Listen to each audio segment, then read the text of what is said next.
के दौरान आज आपको बताऊंगा 5.56 इंसास राइफल के बारे में। परिचय। 5.56 इंसास आधुनिक युग का उत्तम शस्त्र है। यह अपेक्षाकृत हल्का, कम्पैक्ट तथा रिक्वायल एनर्जी कम होने के कारण इसका खोलना जोड़ना बहुत ही आसान है।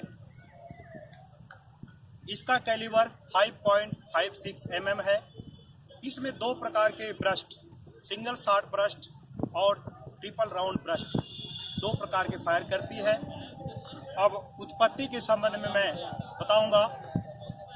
सन 1979 में सर्वप्रथम ARDE armament development research establishment, जो एक पुणे में संस्था है, इसको तैयार करने के लिए एक समिति बनाई गई जो पुणे में थी, और इसका मॉडल तैयार करने में उस समिति को 17 वर्ष का समय लगा। 17 वर्षों के उपरांत इसका मॉडल तैयार करने के बाद सर्वप्रथम 1997 में पहली बार RFI राइफल फैक्ट्री इच्छापुर, जो वेस्ट बंगाल में है, उन्होंने इसका उत्पादन शुरू किया। और पहली बार ये भारत में भारतीय सेना द्वारा 1999 में कारगिल युद्ध के दौरान इसका सफल प्रशिक्षण भारतीय सेना द्वारा किया गया। इसकी विशेषताएं। यह शस्त्र हल्का है। हल्का होने के कारण एक स्थान से दूसरे स्थान को ले जाने में काफी सुविधा होती है।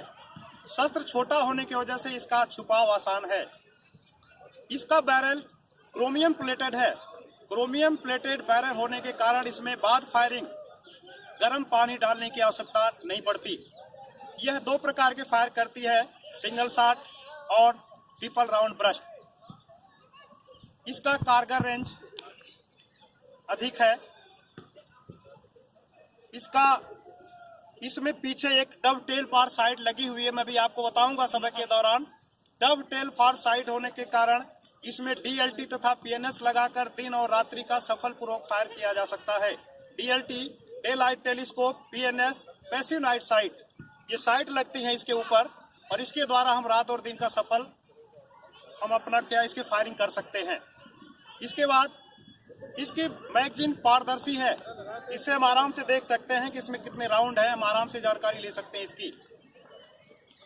इसका बैनेट मल्टीपर्पज है। इससे ग्रेनेड भी फायर किया जा सकता है। और मैगजीन क्षमता इसकी 20 राउंड आते हैं, जो कि अच्छी क्षमता है इसकी। और ये फ्लैट ट्रेजेक्ट्री का शस्त्र है। फ्लैट ट्रेजेक्ट्री मतलब जमीन से जमीन, समतल भूमि में मार करने का अच्छा शस्त्र है ये। कमियां। हर शस्त्र में विशेषताओं के अलावा कुछ न कुछ कमियां होती हैं। पहली कमी इसमें होती है फ्लैट ट्रेजेक्ट्री का शस्त्र होने के कारण इसमें किसी आड़ के पीछे या किसी ऊंची नीची जमीन के पीछे या किसी मकान के पीछे छुपे हुए अपराधी से हम क्या करते हैं, इसे फायर नहीं डाल सकते। और जैसा इसमें बताया, TRB सिस्टम है, triple round burst, 3 round burst. TRB के कारण थोड़ा इसमें रोके रुकावटें पड़ती हैं। ये था कमियां। इसके बाद अभी मैं इसको बताऊंगा खोलना और जोड़ना तरतीबवार। सर्वप्रथम किसी भी शस्त्र खोलने के पहले शस्त्र के बाईं तरफ पोजीशन अख्तियार करते हैं, और यह दो प्रकार से, इसका सेफ्टी प्रिकॉशन दो प्रकार से, खड़े खड़े और बैठकर, दोनों पोजीशन में, डीलिंग पोजीशन में और स्टैंडिंग पोजीशन में, दोनों इसके हम क्या करते हैं, सेफ्टी प्रिकॉशन कर सकते हैं। सर्वप्रथम 5.56 इंसास यह जवान का जाति शस्त्र है, और इसकी हिफाजत, देखभाल तथा सफाई जवान की पर्सनल जिम्मेदारी है। प्रत्येक जवान को चाहिए कि जितना ही अच्छी ढंग से शस्त्र की साफ सफाई करेगा, दौरान फायरिंग या दौरान किसी भी समय आपको कभी धोखा नहीं देगी। इसलिए इसका खोलना जोड़ना जवान के लिए जानना नितांत आवश्यक है। अभी मैं इसको तरतीबवार बताऊंगा, खोलना और जोड़ना। बाएं पैर को आगे लेते हैं और बाएं हाथ से रियर हैंड गार्ड को पकड़ते हैं, राइफल को सीधा करते हैं, और सर्वप्रथम बैनेट दस्ते को पकड़ते हुए बैनेट स्टड को दबाकर बैनेट को उतारकर दाहिनी तरफ रख देते हैं। इसके बाद सर्वप्रथम किसी भी शस्त्र को खोलने जोड़ने से पहले शस्त्र का सेफ्टी प्रिकॉशन नितांत आवश्यक है। अपनी तथा साथियों के जान माल की सुरक्षा के लिए, अपनी हिफाजत के लिए, जान सलामती के लिए सेफ्टी प्रिकॉशन किसी भी शस्त्र का नितांत आवश्यक है। सेफ्टी प्रिकॉशन नीलिंग पोजीशन से और स्टैंडिंग पोजीशन किसी भी पोजीशन से कर सकते हैं। मैं अभी बताऊंगा नीलिंग पोजीशन से। सर्वप्रथम दाहिने हाथ से पिस्टल ग्रिप को पकड़ेंगे। इसके चेंज लीवर बाएं साइड में चेंज लीवर लगा है, किसी भी चाल वाले फंक्शन में करेंगे और मैगजीन को बाएं हाथ से उतार के बाएं तरफ रख देते हैं और बाएं हाथ से कॉकिंग हैंडल को पीछे की तरफ ले आते हैं और एचओडी लगाकर शस्त्र को बाईं तरफ टर्न करते हुए इजेक्शन स्लॉट के द्वारा देखते हैं कि चेंबर मेरा खाली है, चेंबर में कोई राउंड नहीं है, मेरी गन सेफ है। पुनः बाएं हाथ की मदद से कॉकिंग हैंडल पे काबू पाते हुए चाल वाले पुर्जे को आगे जाने देंगे, ट्रिगर को दबाएंगे और हमारी ये गन सेफ हो गई। यहाँ तक हमारी सेफ्टी प्रिकॉशन की कार्रवाई हो गई। मुझे इत्मीनान हो गया, हमने मुलाहिजा किया, इसका सेफ्टी प्रिकॉशन हो गया। अब खोलना तथा जोड़ना क्रमबद्ध तरीके से बताऊंगा। खोलने के लिए सर्वप्रथम बाएं पैर पे सर्वप्रथम इसको काक करते हैं। कोई भी शस्त्र खोलने से पहले कुछ शस्त्र ऐसे हैं जिनको हम काक करते हैं। बाईं हाथ की मदद से कॉकिंग हैंडल को पीछे रखेंगे, चाल वाले पुर्जे को छोड़ देंगे और सेफ्टी कैच को यस पे करेंगे। इसके बाद राइफल को बाएं हाथ पे लेंगे और बाईं हाथ की मदद से रिटेनर कैच को अंदर की तरफ दबाएंगे और दाहिने हाथ के अंगूठे से रिटेनर को अंदर की तरफ प्रेस करते हुए रिटेनर पे बाईं अंगुली हटा लेंगे। पुनः दाहिने हाथ की मदद से बॉडी ओपनिंग कवर को उल्टा पीछे कर देंगे। दाहिने हाथ की मदद से रिटेनर को पुश करेंगे आगे की तरफ और रिकॉलिंग स्प्रिंग दाहिनी तरफ रखेंगे। पुनः दाहिने हाथ की मदद से ब्रिज ब्लॉक ग्रुप को पकड़कर सीधे पीछे की तरफ लाते हैं जब तक ये बॉडी में एक आवाज न हो जाए, टकराए न।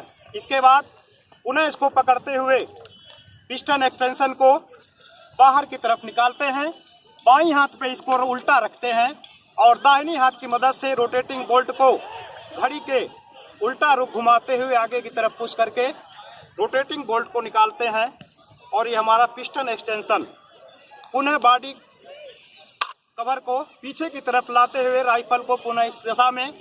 अब इसका अपर हैंड गार्ड फोड़ने के लिए दोनों अंगुलियों की मदद से और अंगूठे को पुश करके, क्योंकि ये थोड़ा कमजोर भी होता है, टूटने की आशंका ज्यादा रहती है, सपोर्ट देकर अंगूठे से इसको खींचते हैं। अब गैस ट्यूब कैच को 12 बजे की लाइन में सीधा खड़ा करते हुए ग्रेनेड साइड को सीधे 90 डिग्री और गैस ट्यूब कैच को 90 डिग्री खड़ा करते हुए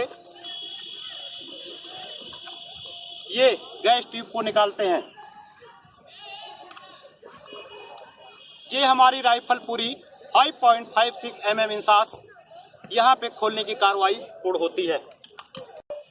ध्यान दे जवानों, अभी मैं बताऊंगा राइफल का जोड़ना। यह राइफल सर्वप्रथम हमने बैनेट को उतारा, 1, इसके बाद सीलिंग को उतारा, 2, इसके बाद पिस्टन एक्सटेंशन, रिकॉलिंग स्प्रिंग, कुल मिलाकर के 8 भागों में हमने राइफल को खोल दिया। और जोड़ने का सिद्धांत होता है, जो शस्त्र का पुर्जा सबसे बाद में खुलता है वो सबसे पहले जोड़ा जाता है। सबसे लास्ट में हमने गैस ट्यूब को खोला था, तो इसको सबसे पहले लगाते हैं हम। लगाने की प्रक्रिया, सर्वप्रथम दाहिनी हाथ की मदद से गैस ट्यूब को इसको पकड़ेंगे और गैस सिलेंडर के पास लगाते हुए इसमें कटाव होता है। ये यू आकार का कटाव होता है। यू आकार के कटाव जो होता है इसको अपने सामने करेंगे। जो गैस एस्केप होल के लिए कटाव होता है, 4 कटाव होंगे इसमें। गैस ट्यूब में 4 कटाव होते हैं जो गैस एस्केप होल के पास इसको लगाते हैं। इसको गैस सिलेंडर की तरफ करते हुए जो यू का कटाव होता है ऊपर प्लेन वाले भाग को करते हैं और गोल भाग को नीचे करते हुए safety catch gas tube catch को 90 डिग्री खड़ा करते हुए सीधे इसको प्रविष्ट करेंगे और गैस ट्यूब कैच को पुनः नीचे की तरफ बैठाएंगे। अपर हैंड गार्ड, ये इसमें ब्रैकेट बने हुए हैं 2, इनको क्या करेंगे, सीधे यहाँ पे ला करके अंगूठे की मदद से दबा लेंगे और पूरा जितना कटाव होता हमारा ये गैस ट्यूब कैच के कटाव के बराबर रखते हुए धीरे से पुश करते हैं और हमारा 4 हैंड गार्ड जुड़ गया। पुनः राइफल को बाईं तरफ करते हुए ओपनिंग कवर को ऊपर करेंगे और पिस्टन एक्सटेंशन को बाएं हाथ में इस प्रकार से रखेंगे। पिस्टन हेड सामने होगा बैरल के रुख की तरफ और रोटेटिंग बोल्ट को दाहिनी तरफ लेके रोटेटिंग बोल्ट वे में प्रवेश करेंगे और इसको घड़ी के सुई के रुख घुमाते हुए आगे की तरफ पुश करेंगे और इसे दाहिने हाथ की मदद से उल्टा करके पिस्टन एक्सटेंशन वे में पिस्टन हेड को प्रवेश करते हुए पिछले भाग को पिस्टन एक्सटेंशन के पिछले भाग को बॉडी के बिल्कुल पिछले झिर्री में बैठाते हुए दबाकर आगे की तरफ पुश करते हैं। पुनः दाहिने हाथ की मदद से रिकॉइलिंग स्प्रिंग को लेते हैं। रिकॉइलिंग स्प्रिंग वे जो हमारा पिस्टन एक्सटेंशन के पिछले भाग में रिकॉइलिंग स्प्रिंग वे बना हुआ है, इसमें क्या करते हैं, इसको गाइड को दाखिल करते हैं और इसके गाइड वे में पुनः आगे की तरफ पुश करते हुए गाइड वे में प्रवेश करते हैं। पुनः दाहिने हाथ की मदद से बॉडी ओपनिंग कवर को नीचे की तरफ करते हैं और बाएं हाथ के तर्जनी अंगुली से इसको स्टड को दबाते हैं और हमारा स्टड पीछे आ जाता है। पुनः बाएं हाथ की मदद से कॉकिंग हैंडल को पकड़ते हुए चाल वाले पुर्जे को पुनः पीछे करते हैं। ट्रिगर को चाल वाले चेंज लीवर को किसी भी चाल वाले फंक्शन में करके ट्रिगर को दबाते हैं। बिल्कुल हमारी राइफल सही जुड़ गई। पुनः बैनेट को लेते हैं और बैनेट दस्ते को पकड़ते हुए बैनेट स्टर पर सही ढंग से लगाते हुए पुनः इसको पुश करते हैं। हमारा बैनेट जुड़ गया। अब बाईं हाथ की मदद से मैगजीन को लेते हैं। छोटा मेहराब आगे, बड़ा मेहराब छोटे, चारों उंगलियां बाहर से अंगूठा अंदर की तरफ करते हुए मैगजीन को लगाते हैं। जवानों, ये हमारी गन जुड़ गई है। यही था इस गन का खोलना और जुड़ना।